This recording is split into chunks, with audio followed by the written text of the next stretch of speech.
최신 경제 소식 빠르고 친절하게 전달해 드립니다. 스타트 경제, 오늘은 석병훈 이화여자대학교 경제학과 교수와 함께하겠습니다. 어서 오십시오. 네, 어서 오십시오. 방금 영상을 보신 것처럼 지금 우리나라를 국빈 방문 중인 모하메드 아랍에미리트 대통령과 함께 국내 기업 총수들이 만났거든요. 어떤 이야기가 오갔을까요? 예, 삼성 같은 경우는 지금 아랍에미리트에서 2030년까지 건설 예정인 탄소 중립 도시죠. 마스다르 시티에 인공지능이나 5세대 이동통신, 사물 인터넷 기술 등을 활용하는 방안을 제안한 것으로 알려졌습니다. 예. 그리고 SK그룹이나 GS그룹 같은 경우는 미래 에너지 분야 협력 방안을 논의했고요. 그 외에 현대자동차는 수소 등 친환경 기술과 미래 항공 모빌리티 분야 협력 방안을 논의를 했습니다. 그리고 방산 업체들이 이제 UAE의 대공방어망 조성의 협력 방안 같은 것들, 그다음에 원전도 이제 추가로 UAE가 신규 원자로 4개 건설 관련 입찰에 나설 예정이라서요. 예. 원전 분야 역시 또 협력 방안을 논의한 것으로 알려져 있습니다. 네, 이번 만남이 이뤄지기 전부터도 우리 기업들이 아랍에미리트와 여러 가지 다양한 협력을 맺어 오고 있었잖아요. 예. 그러니까 앞으로 또 협력과 수주를 위해서 앞으로의 어떤 투자가 더 중요할 텐데, 지난 윤 대통령 국빈 방문 당시 약속을 받았던 300억 달러, 우리 돈으로 41조 원 규모의 투자를 약속받았었는데 이게 좀 기대를 해봐도 될 것 같습니까? 현실화 가능성 어떻게 보세요? 예, 그렇습니다. 이번에 사실 UAE 대통령이 국내 방한한 것은 UAE 대통령의 최초 방안이고요. 예. 윤석열 대통령의 지금 UAE 국빈 방문에 대한 답방 성격으로 방문을 한 것입니다. 네. 그리고 지금 중동 같은 경우는요, 탄소 중립 이후에 새로운 미래 먹거리를 찾기 위해서 네. 산업 대전환을 추진하고 있습니다. 그러다 보니까 석유화학, 신재생, 도로교통 등 다양한 부분의 인프라 투자를 진행 중에 있습니다. 특히 UAE는 아까 말씀드린 그 탄소 중립 도시죠. 마스다르 시티를 개발하고 있으면서요. 그다음에 아즈반 태양광 사업 등 여러 대형 프로젝트를 추진하고 있습니다. 그래서 우리나라 기업들과 지난번에 맺은 300억 달러 투자에 대한 후속 계획, 구체적인 후속 계획을 이번에 좀 추진할 것으로 예측이 되고 있습니다. 그래서 삼성 같은 경우는 바라카 원전 건설에 이미 참여를 하고 있으니까 그거 외에 지금 탄소 중립 도시에 참여하는 방안, 그리고 후속 원전 사업에도 참여하는 방안이 논의되고 있고요. 네. SK나 GS그룹은 아까 말씀드린 것처럼 미래 에너지, 그다음에 현대자동차도 미래 항공 모빌리티 협력, 그다음에 특히 방산이 수혜가 예정이 좀 클 것으로 보이고 있는데요. 네. 지금 UAE가 지금 대공방어망 구축이라든지 국내의 그 군함 관련된 네. 것 수주에 관심을 많이 보이고 있어가지고요. 지금 방산에 대해서 크게 좀 수혜를 볼 것으로 예측이 되고 있습니다. 예. 자, 오늘 윤석열 대통령과 모하메드 대통령의 정상회담이 예정되어 있습니다. 자, 두 정상 만나서 어떤 주제 대화들을 할까요? 지금 회담 내용으로 지금 전망되고 있는 것은 예. 에너지 분야, 전통적인 에너지와 청정 에너지, 그다음에 원자력 에너지 관련된 내용, 그다음에 경제 투자, 그리고 국방과 국방 기술 분야에 대한 협력 방안을 논의할 것으로 알려져 있습니다. 예. 그리고 지난해 양국 간의 특별 전략적 동반자 관계를 맺었거든요. 예. 그래서 지금 중동 국가 중에서 UAE가 우리의 우방국, 최초의 우방국이 됐는데 이것에 대해서 강화하는 방안, 우방국 관계를 강화하는 방안을 논의할 것으로 알려졌습니다. 이외에 지역 정세를 비롯해서 기후변화 대응 공조 같은 세계 현안에 대해서도 논의할 계획인 것으로 알려져 있습니다. 네, 어제 기업 총수들과의 만남, 오늘은 윤 대통령과의 만남이 예정되어 있습니다. 좀 반가운 소식이 들려왔으면 좋겠네요. 예, 그렇습니다. 네, 다음 주제로 넘어가 보겠습니다. 삼성전자 노사의 임금 협상이 또 결렬됐습니다. 지금 5개월째 난항을 겪고 있는데 이렇게까지 좀 협상이 어려운 이유가 뭘까요? 예, 당연히 이 지금 사측하고 노측이 바라보는 잣대가 많이 다르기 때문입니다. 네. 지금 지난 3월에요. 노사 협의회에서 올해 평균 임금 인상률을 5.1%로 제시를 했습니다. 이 5.1%의 비교 기준이요.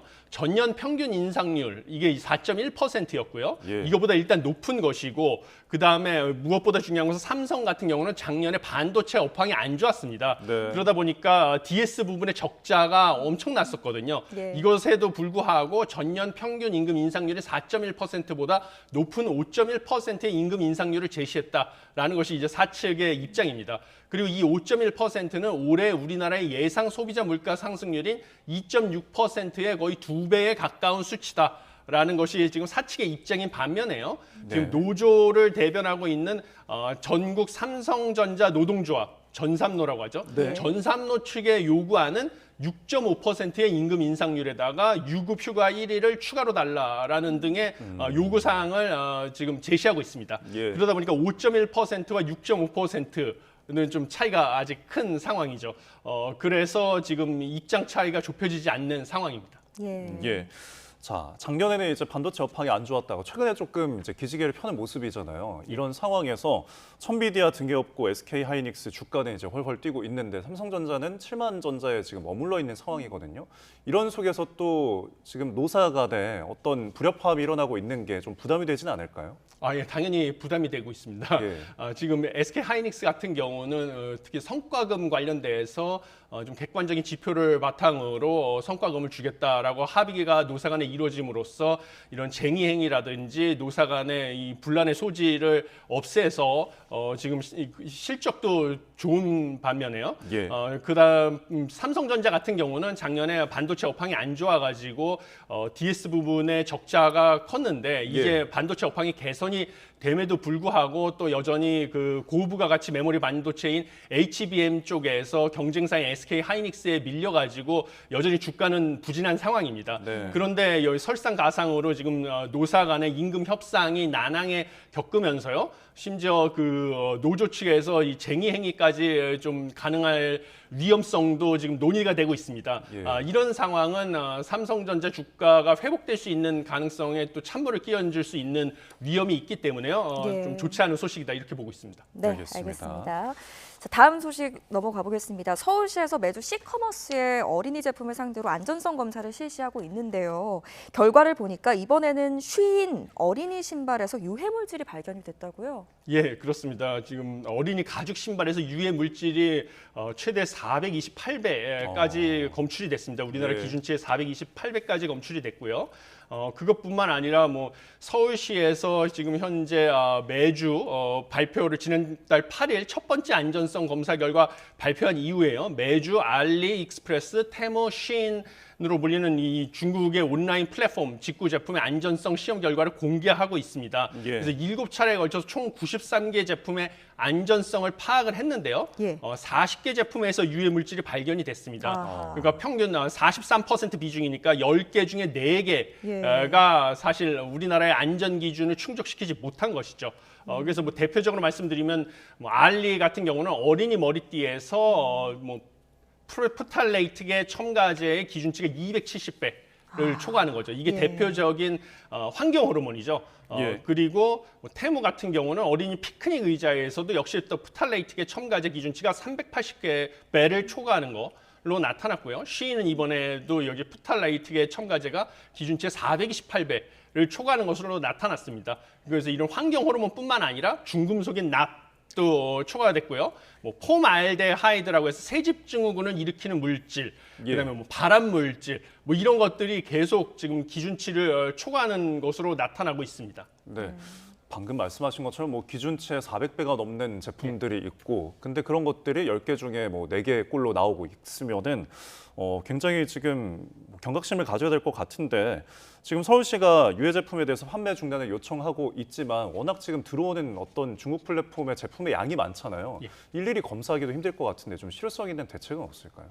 예, 지금 이런 대책으로는 근본적으로 막기가 어렵습니다. 예. 왜냐하면 쉰, 테무, 알리 같은 지금 중국 플랫폼의 특징은요. 예. 지금 빅데이터를 이용해 가지고요. 소비 트렌드 데이터를 일단 수집을 합니다. 그래서 소비 트렌드 데이터를 수집한 다음에 소비자의 트렌드를 반영해서 여러 품종을 갖다가 소량 생산을 합니다. 예. 그 소량 생산을 한 다음에요. 소비자들의 반응을 또 역시 SNS를 통해서 빅데이터를 수집을 해가지고요. 반응이 좋은 경우에는 그 제품을 갖다가 대량 생산을 해서 판매하는 방식으로 영업 전략을 세워가지고 예. 지금 세계 전자상거래 시장을 석권하고 있습니다. 그러다 보니까 이제 서울시에서 일부 품목을 갖다가 선정을 해가지고 기준치를 초과했다고 해서 판매 중단을 요청을 해봤자 다품종 소량 생산이기 때문에요. 그 품종을 어차피 소량 생산한 걸 갖다가 생산 중지를 하고요. 약간만 바꿔가지고 다른 식으로 품종을 전환을 해서 또 생산을 해서 판매를 하면 되기 때문에 예. 효과적으로 이것을 차단할 수가 없는 실정입니다. 그래서 지난번에 정부가 뭐 KC 인증을 하겠다라고 예, 했다가 국내 소비자들에게 큰 반발에 부딪혔었던 것이거든요. 예. 그래서 지금 소비자의 반발도 고려를 하지만 또 국내 이 주로 어린이 제품에 이런 문제가 발생을 하니까 국내 어린이들의 건강이라든지 아니면 또 이런 데이터 유출 이런 문제까지 고려를 해서 좀 빠른 시일 내에 적절한 규제 방안이 나와야 될 것이다라고 보고 있습니다. 네, 보다 예. 확실한 대책이 필요할 것 같습니다.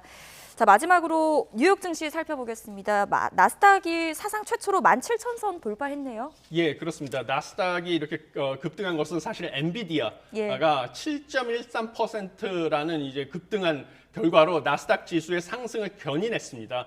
엔비디아가 이렇게 주가가 급등한 것은 두 가지 이유가 있는데요. 예. 첫 번째는 다음 달 10일부터 액면 주식 가격을 10분의 1로 분할한다는 소식입니다. 네. 그러면 이제 주식을 사기가 편해지니까요. 그것을 선반영해서 주가가 상승하는 요인이 있고요. 두 번째는 지난 22일에 발표한 회계연도 1분기 실적이 시장 전망치를 상회한 호재, 이 두 가지로 엔비디아 주가가 급등한 것이 나스닥 지수를 상승 견인하고 있습니다.